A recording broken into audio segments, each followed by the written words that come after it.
Today we're going to talk about buying plants and planting them in the spring from what's called bare root.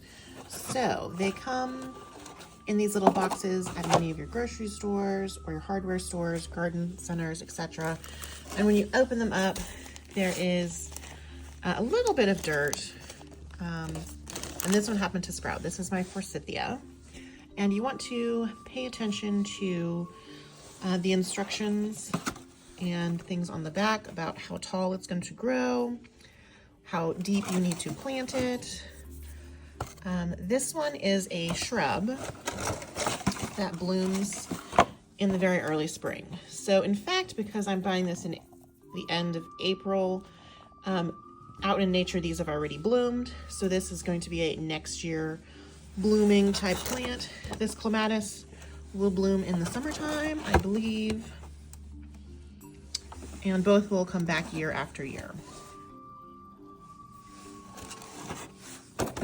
So you do want to be gentle and you want to find your largest pot. I save all of my little pots from when I go to the store. So while it might seem that this one would be big enough to fit, you want to have a little bit of space to let it grow.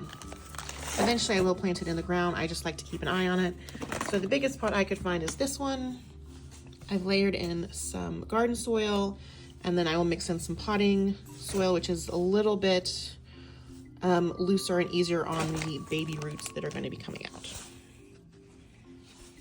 All right, when I took it out of the bag, it kind of fell out of its dirt, and it was in the bag like this. But I think if you look at it, that obviously it's more of a straight line. So I need to bury that down like this. So just pay attention, because in the bag, it's hard to tell when they're planting them dormant what's up and what's down. Like, you need to make that decision. So here is the teeny tiny forsythia.